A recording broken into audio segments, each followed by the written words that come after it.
Bonjour, j'espère que vous allez bien. Si vous êtes enseignant comme moi, vous savez à quel point c'est important d'adapter notre enseignement aux enfants qui ont des difficultés d'apprentissage. Alors maintenant qu'on doit enseigner de façon numérique, c'est encore plus important d'aller trouver des outils pour aider ces enfants-là à travailler sur leur ordinateur. Donc, j'ai découvert tout récemment un site qui s'appelle le Cartable Fantastique, dans lequel on retrouve tout plein de fiches, des activités, des exercices à télécharger qui sont adaptés pour les enfants qui sont dyspraxiques. Alors, tout d'abord, je vais vous montrer comment on utilise le cartable fantastique. Donc là, je suis allée dans Google, je l'ai tapé le cartable fantastique. Le site Internet propose plusieurs onglets, dont le premier, c'est des informations sur la dyspraxie.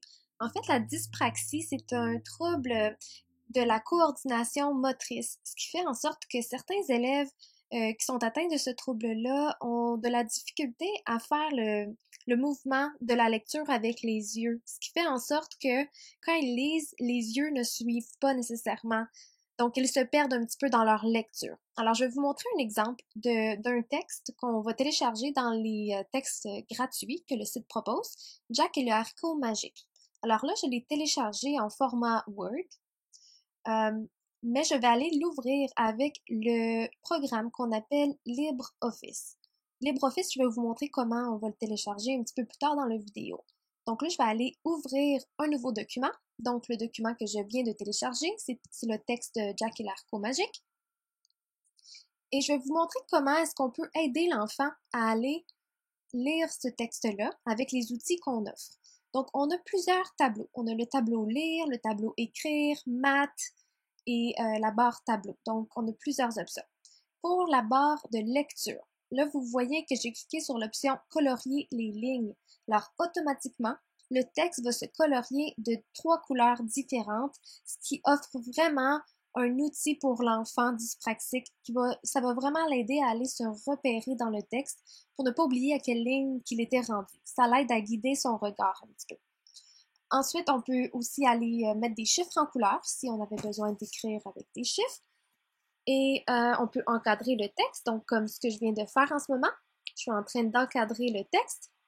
On peut écouter la lecture, donc un narrateur pourrait lire et puis nous, on aurait juste à écouter, entendre le texte. On peut ralentir ou accélérer aussi la vitesse de lecture. Alors là, je suis allée ouvrir un nouveau document qui est vide, puis je vais vous montrer les options de mathématiques. Alors, on peut aller mettre des opérations mathématiques dans l'onglet que je viens de vous montrer. Alors, je viens faire une addition, et puis le système va générer un tableau dans lequel les chiffres vont tous être dans des boîtes colorées et vont être alignés. Alors ça aide vraiment l'enfant à aller structurer son calcul. On peut aussi aller chercher des tables d'addition. Alors si je veux aller ajouter une table d'addition, je pourrais le mettre sur le côté de ma page pour m'aider à faire l'addition. On a aussi des tables de multiplication qui est un petit peu le même principe. Alors ça, je suis certaine que ça pourrait être très, très utile, pas seulement aux élèves dyspraxiques, mais à tous les élèves d'avoir leur table à côté. Ensuite, on a des tableaux. Alors, tableau de mesure, alors pour la capacité, pour les mesures d'air, de volume. On a des tableaux qui sont vides. On a aussi des options pour additionner, soustraire des heures. On a également des tableaux de numération avec les grands nombres. On a des bandes fractionnaires, ce qui est très utile, vraiment un outil clé en main, là. Vous avez des bandes fractionnaires que les enfants peuvent manipuler. Et on a aussi l'outil de calculatrice pour que l'enfant puisse aller vérifier son calcul une fois que c'est fait. Alors, j'ai fait le tour de 2 tableaux, mais il y a aussi 2 autres tableaux. Donc, il y en a un qui c'est pour l'écriture. Alors, le tableau d'écriture permet d'aller souligner des éléments, aller mettre en couleur du texte. Et tableau, eh bien là, il y a différents styles de tableaux qu'on peut insérer dans notre document. Alors, juste pour faire un petit tour rapide du site Internet, comme je vous ai dit un petit peu plus tôt, il y a plusieurs onglets, donc je vais vous présenter quelques éléments que je trouve intéressants. D'abord, dans cet onglet-ci, on nous présente le ruban Word, le plugin LibreOffice que je viens de vous montrer, les kits de mathématiques. Alors rapidement, si je clique sur les kits mathématiques, on offrait l'option, de ce que j'ai lu, on offrait l'option de cartonné qu'on pouvait acheter, mais on peut également télécharger le document PDF dans lequel on retrouve des outils qui sont semblables à ce que je viens de vous montrer dans le plugin de LibreOffice, mais en version papier. Donc, on pourrait l'imprimer, puis l'enfant pourrait se servir de ces outils-là.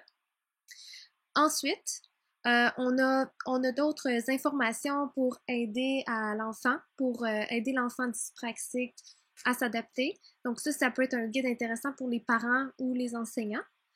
Ensuite, si je retourne dans l'onglet que j'étais tout à l'heure, ici, on offre des outils pour adapter l'ordinateur pour l'enfant qui est dyspraxique. Donc, on nous propose d'aller dans les options d'ergonomie, aller augmenter la grosseur du curseur. On nous propose un fond d'écran qui aide aussi à l'enfant dyspraxique. Ensuite, dans la section leçons et exercices. Donc, c'est vraiment là où on a une grande banque d'activités PDF, que ce soit en français, que ce soit en mathématiques, en sciences. Donc, vous voyez vraiment là, il y en a énormément du choix. Et puis, on offre également des options qui sont adaptées, qui sont modifiées déjà, donc des versions qui sont pour les enfants dyspraxiques.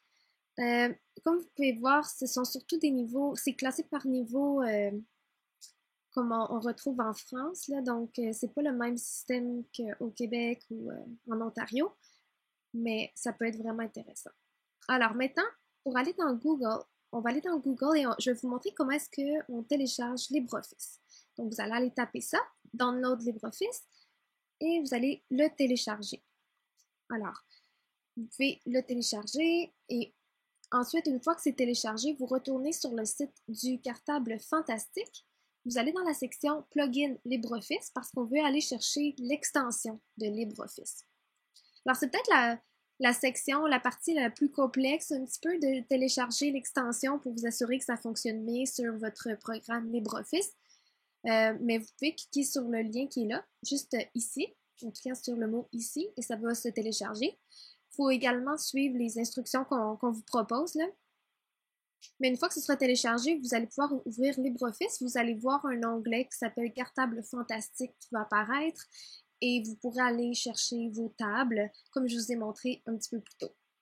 Alors, j'espère que les explications étaient claires, mais même s'il y a plusieurs étapes pour télécharger ce logiciel-là, ça vaut vraiment le coup. Alors, bonne chance et à bientôt! N'oubliez pas de vous abonner à ma page si vous aimez mes vidéos et activer la touche de notification juste en bas pour avoir des alertes dès que je publie une nouvelle vidéo.